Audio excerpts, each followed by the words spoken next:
Rheostat क्या होता है? ये एक एडजस्टेबल रजिस्टर। हाँ, यानी सर्किट में अगर हमें एक मिनिमम अमाउंट जितने जैसा हमें करंट चाहिए होता, यानी एडजस्टेबल, इट एडजस्टेबल, या फिर इट एडजस्ट, ऐसा भी बोल सकते हो। It adjust current, potential difference and resistance in the circuit. यानी सर्किट में जैसे आपने बहुत बार ऐसा सिंबल, क्या मालूम देखा है कि नहीं, कुछ ऐसा अगर सर्किट रहता है, सपोज, एक minute, this is resistance, this is capacitor and someone here is a battery, and ये ऐसे दिया जाता है, जो कनेक्टेड नहीं होता ऐसे छोड़ दिया जाता है, और ये पॉइंट यहाँ पे लाके रख दिया जाता है। ये है रजिस्टर, इसे रियोस्टैट बोलते हैं। इस रजिस्टर को हम क्या बोलते हैं? रियोस्टैट। ठीक है, ये उसका सिंबल अगर कभी दिखाना हो तो ये ऐसे फॉर्म में दिखा, यानी ये वेरिएबल होता है, हम जैसे चाहे सर्किट में उसको एडजस्ट कर पाते हैं।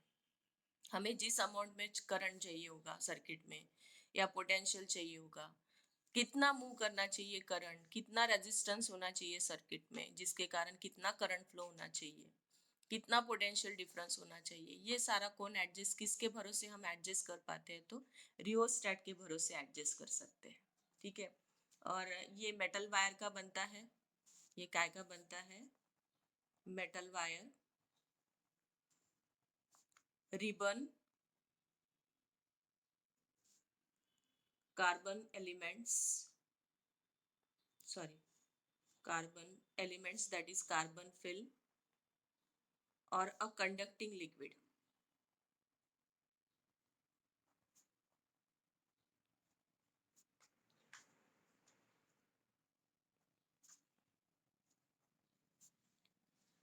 किससे बनता है ये? मेटल वायर से, या रिबन से, या कार्बन फिल्म से, या फिर कंडक्टिंग लिक्विड से बनता है। That is the rheostat. Rheostat का यूज क्या है? it is used to adjust the current, potential difference and resistance that the circuit required। Circuit को जो रिक्वायरमेंट रहेगी उस हिसाब से वो रियोस्टैट उसको क्या करता है? एडजस्ट करता है। और वो काय से बना होता है? Metal wire, ribbon and carbon film and conducting liquid से बना हुआ रहता है। ठीक है, also it is also use in, अगर हम ज़्यादा अगर इसमें जाए तो ये वॉल्यूम कंट्रोल, यानी हमारे जो वॉल्यूम बड़े बड़े अगर इंस्ट्रूमेंट हैं तो उन इंस्ट्रूमेंट के अगर वॉल्यूम कंट्रोल करना है तो उसके लिए भी रियोस्टैट का यूज किया जाता है। ठीक है, it is used to control the volume of an big instrument। ठीक है, next, that is resistance are connected in series। हम इक्वेशन देखेंगे इसके। रेजिस्टेंस, या एक्चुअली आपका हो भी चुका है, resistance is connected in series.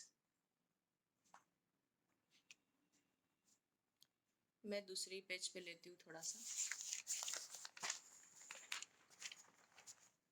देखो, हमने यहाँ पे सपोज ये रजिस्टर्स लिए हैं, सीरीज बोले तो एक लाइन में, जैसे घर में हम लाइटिंग की सीरीज लाते हैं तो लाइट कैसा होता है? एक लाइन में, वैसे ये सीरीज रजिस्टर, ये एक दो, मैंने कंसिडर किए 3 रजिस्टर, आप कितने भी ले सकते हो। Let R1, R2 and R3 be the resistance of this 3 registers. ठीक है, अब इसके अक्रॉस में हम एक बैटरी लगा देते हैं। This is positive and negative, ये करंट फ्लो हो रहा। तो इस सर्किट में ये जो करंट जाएगा ये हर एक रजिस्टर में सेम रहेगा। Current across, consider resistors of resistance R1, R2 and R3। आप n नंबर भी ले सकते हो। Connected to a battery across it, connected to a battery across it, पूरा डिस्क्रिप्शन दिया करो फिगर का। ऐसे आप मन से भी लिख सकते हो, ऐसा नहीं कि टेक्स्ट बुक की लैंग्वेज होनी चाहिए, जैसे आप इसमें देख रहे हो वैसा लिखो। I B the current flowing through each resistor, हर एक रजिस्टर में से करंट कितना फ्लो करेगा? आई फ्लो करेगा। इसमें करंट डिवाइड नहीं होता है, एक ही ब्रांच है ये, एक ब्रांच होने के कारण इसमें से सारे रजिस्टर में से same amount of current flow होगा। लेकिन यहाँ का पोटेंशियल, यहाँ का पोटेंशियल और इस हर एक रजिस्टर के अक्रॉस का पोटेंशियल डिफरेंट होगा। यहाँ पे हाँ, यहाँ पे V2 होगा तो यहाँ पे पोटेंशियल कितना होगा, दैट इज V3 पोटेंशियल होगा हर एक अक्रॉस का। यानी ये जो आप V अप्लाइड कर रहे हो ये पोटेंशियल तीन रजिस्टर के अक्रॉस में डिवाइड हो जाएगा, that is V1 V2 V3। तो यहाँ पे लिखो I be the current flowing through each register, current flowing through each register, then let V1 V2 V3 be the potential drop across, potential drop across each register।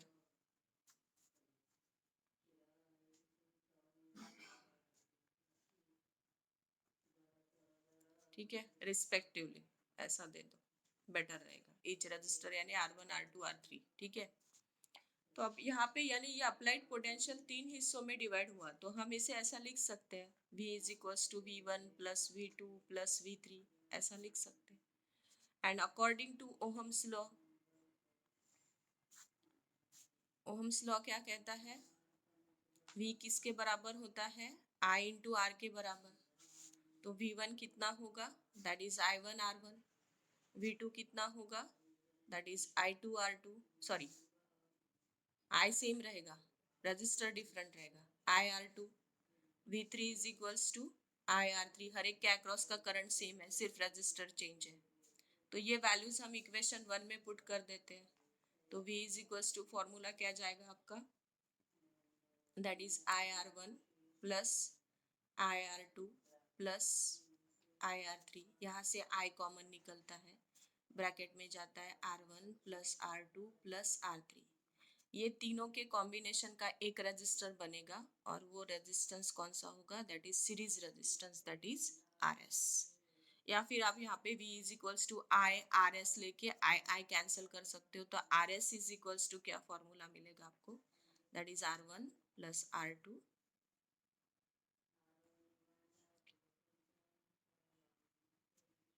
R1 plus R2 plus R3 is the series combination, is the equivalent resistance, ऐसा भी बोल सकते हो, is the equivalent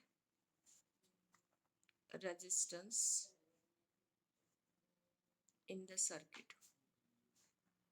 circuit को shortcutly CKT लिखते हैं। ठीक है, तो RS क्या हुआ उसका, इक्विवेलेंट सीरीज रेजिस्टेंस। कौन सा रेजिस्टेंस, सीरीज। तो RS का फॉर्मूला क्या बना, that is R1 plus R2 plus R3। अगर सर्किट में n नंबर ऑफ रजिस्टर है यानी बहुत सारे रजिस्टर्स है तो आप इसे ऐसा भी लिख सकते हो, R1 plus R2 plus R3 plus plus plus up to Rn, और इसे समेशन के फॉर्म में लिख सकते हो, यानी इन सारों को एक समेशन, ये सबका क्या है, सम है, तो ये समेशन का साइन है, summation of Ri। And where I कहाँ से स्टार्ट हो रहा है, फ्रॉम 1 से लेके n तक के, यानी रजिस्टर कितने हैं यहाँ पे, 1 से लेके n तक के। तो I स्टार्ट फ्रॉम, यहाँ पे लिखा जाता है I start from 1 to n, यानी इसे पढ़ेंगे कैसे, summation of Ri where I start from 1 to n, that is the series resistance। R1 यानी सीरीज में रेजिस्टेंस की क्या होती है, एडिशन।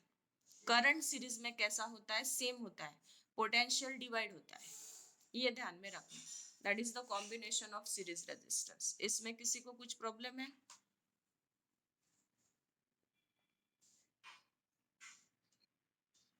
चलो फिर आगे बढ़े। देखो resistance,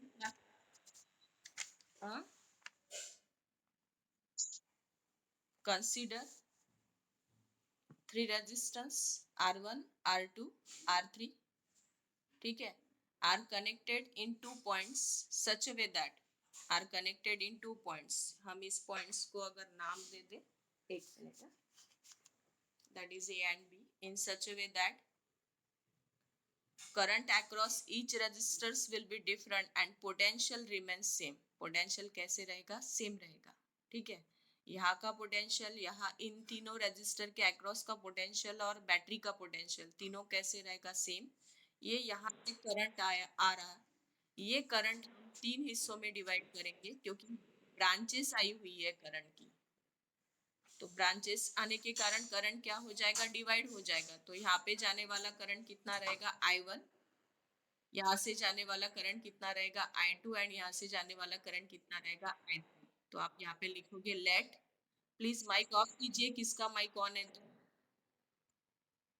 late I1, I2, I3, whose mic is on?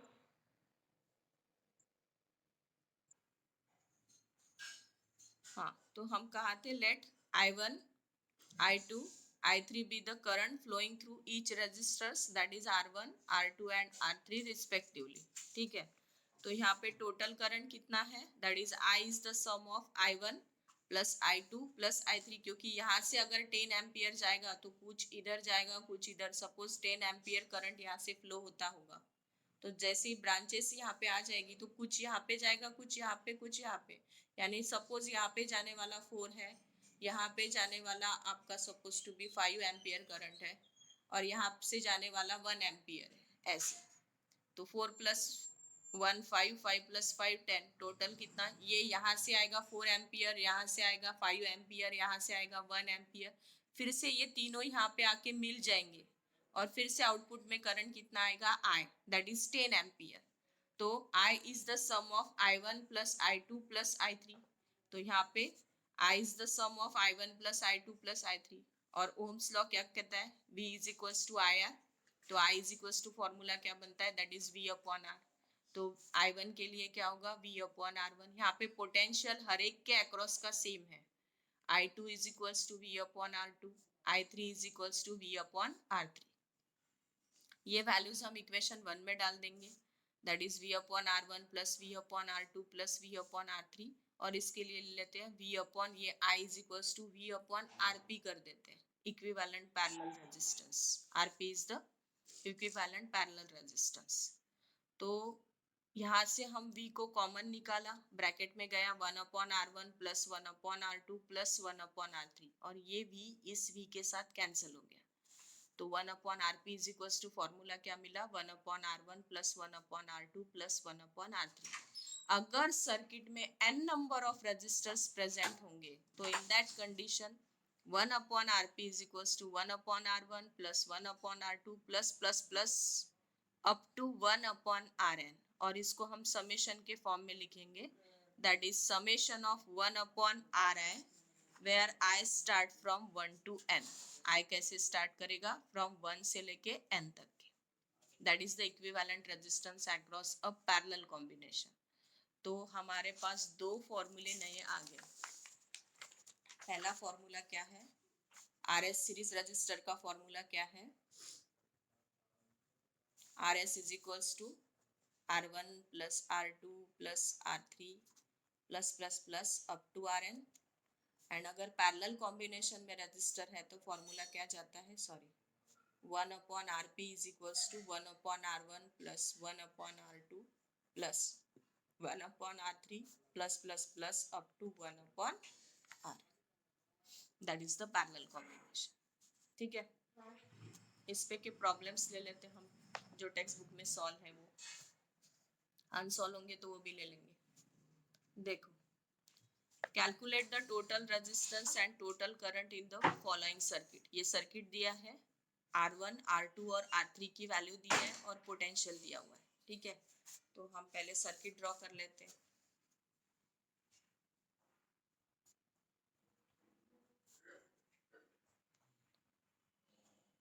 NEET में, सीईटी में बड़े बड़े सर्किट होते हैं रजिस्टर के, यानी in the form of hexagon, in the form of triangular shape में बहुत सारे, और फिर उनका इक्विवेलेंट रेजिस्टेंस फाइंड आउट करने के लिए होता है आपको। ये रजिस्टर R3 है, दिस इज R1 है, दिस इज R2 है। ये तो बहुत सिंपल सर्किट है। यहाँ का पोटेंशियल दिया है आपको 14 वोल्ट का, R1 दिया हुआ है आपको given, R1 is equals to 3 ohm, R2 is equals to 6 ohm and R3 is equals to 5 ohm. ठीक है, आपको इक्विवेलेंट रेजिस्टेंस फाइंड आउट करना है सर्किट का।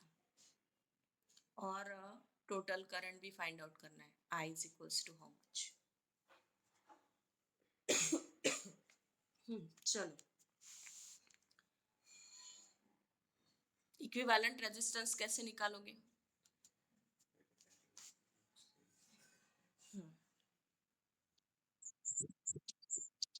सीरीज रेजिस्टेंस, पहले इन दोनों का कौन सा कॉम्बिनेशन होगा? इन दो रेजिस्टर्स कैसे पैरेलल कॉम्बिनेशन में, इन दोनों का एक रेजिस्टर बनेगा, फिर वो रेजिस्टर और ये रेजिस्टर्स कौन से कॉम्बिनेशन में जाएगा? सीरीज कॉम्बिनेशन में जाएगा। ठीक है, तो पहले इन दोनों का पैरेलल कॉम्बिनेशन निकाल लेते हैं हम। यहाँ पे लगे तो लिख लेते हैं, R1 is parallel with R2, therefore 1 upon Rp is equals to 1 upon R1 plus 1 upon R2। झाले का? ठीक है, that is 1 upon R1 is 1 by 3, this is 1 by 6, that is 1 by 2, 1 upon Rp is equals to, तो Rp is equals to इसका, हाँ, Rp is equals to 2 ओम। यानी अब वो ये जो यहाँ के आपके दो रेजिस्टर्स है, इन दो रेजिस्टर का एक रेजिस्टर बना, दैट इज Rp, और ये आपका बचा हुआ रेजिस्टर दैट इज R3। अब ये कौन से कॉम्बिनेशन में जाते हैं? सीरीज कॉम्बिनेशन, हाँ, तो सीरीज कॉम्बिनेशन में फॉर्मूला क्या जाता है? R S is equals to R1 plus R2 या प्लस R3, तो यहाँ पे तो ये दो रजिस्टर है, Rp प्लस R3। Rp कितना है 2 एंड R3 कितना है 5 ओम का, यानी 2 प्लस 3 दैट इज 7 ओम। तो यानी यहाँ पे अब जो आपका सर्किट बनता है वो ऐसे बनता है, एक रजिस्टर बना, सिर्फ अब तीन रजिस्टर का एक रजिस्टर का बना, ये बैटरी और ये रजिस्टर्स कौन सा बना आपका? RS, जो कितने ओम का बना? दैट इज 7 ओम का। अब यानी ये इक्विवेलेंट रेजिस्टेंस हुआ आपका, equivalent resistance is equals to कितना हुआ? That is 7 ohm. अब आपको क्या निकालना है? करंट। फिर से V is equals to formula क्या जाता है? IR, तो I is equals to formula क्या जाता है? V upon R। R कौन सा? ये इक्विवेलेंट रेजिस्टेंस, सर्किट का करंट चाहिए आपको, और वोल्टेज कितना दिया हुआ है आपको? 14 वोल्ट का। रेजिस्टेंस कितना आया? दैट इज 7 का, 7 2 जा 14, दैट इज 2 एम्पियर। तो करंट कितने एम्पियर का हुआ? दैट इज 2 एम्पियर का।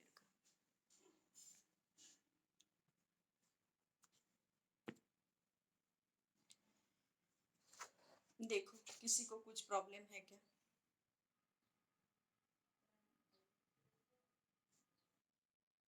थ्री रजिस्टर्स है, 10 ओम, 20 ओम, 3 ओम, ये कैसे कनेक्टेड किए हैं? सीरीज कॉम्बिनेशन में। आपको equivalent resistance of series combination यानी RS फाइंड आउट करना है। आप वैसे भी निकाल सकते हो, R1 plus R2 plus R3, 30 plus 30 that is 60 ओम का हो जाएगा RS। ठीक है, when this series combination is connected to the 12 volt supply by neglecting the value of internal resistance, obtain the potential difference across each resistors। तो आपको हर एक resistors के across का पोटेंशियल फाइंड आउट करना है। देखो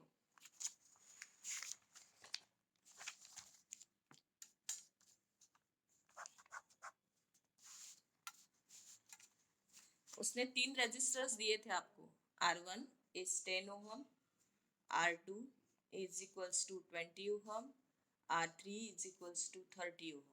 आपको इसका इक्विवेलेंट रेजिस्टेंस यानी इसका सीरीज कॉम्बिनेशन फाइंड आउट करना है।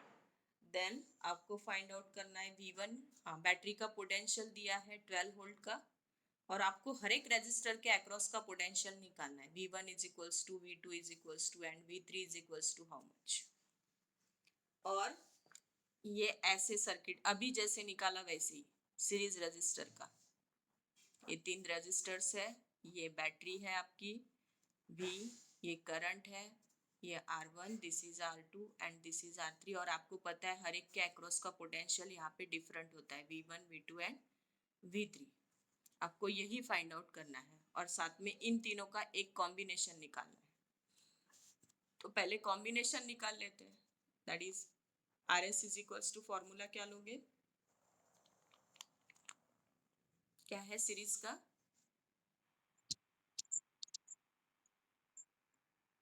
R3 that is 10 plus 20 plus 30, that is equals to 60 ohm. ठीक है, अब रेजिस्टेंस मिल गया, पोटेंशियल पता है, इक्विवेलेंट रेजिस्टेंस आ गया 60 ओम का, यानी तीनों का मिलेके। पोटेंशियल आ गया आपका 12 वोल्ट का दिया हुआ है। आपको V1 V2 और V3 निकालना है। V1 का फॉर्मूला क्या जाएगा? हाँ, करेक्ट है बेटा। V1 is equals to I upon R1, V2 is equals to I upon R2, V3 is equals to I upon R3, ऐसा फॉर्मूला जाएगा आपका। तो sorry, I1 R1, I2 R2 and I3 R3, ऐसा formula जाएगा। तो मुझे total current लगेगा ना, करंट तो हर एक ब्रांच का सेम ही है, तो मुझे I निकालना पड़ेगा। तो इस पे से I निकाल सकते हो आप। V is equals to formula क्या जाएगा आपका IR, तो I is equals to formula क्या जाएगा V अपॉन R। V कितने वोल्ट का दिया है आपको? 12 का। और करंट रेजिस्टेंस, ये इक्विवेलेंट रेजिस्टेंस कितने ओम का है? 60 का, दैट इज 12×5 1/5, एंड 1/5 यानी कितना होता है? 0.2 एम्पियर। करंट कितना फ्लो कर रहा है? ये 0.2 एम्पियर का। तो अब हर एक के अक्रॉस का पोटेंशियल निकालना है आपको। तो V1 is equals to formula क्या जाएगा? I into R1, current same होता है, 0.2 इंटू R1, R1 कितना है आपका? That is 10, 10 into 2, that is 2 volt का। वैसे ही V2 निकालो, V2 is equals to 0.2 into 20, यानी फॉर्मूला ऐसे जाएगा, V2 is equals to I into R2, 2 2 ज़ा 4, ये 40 और decimal point after 1 place, that is 4 volt का।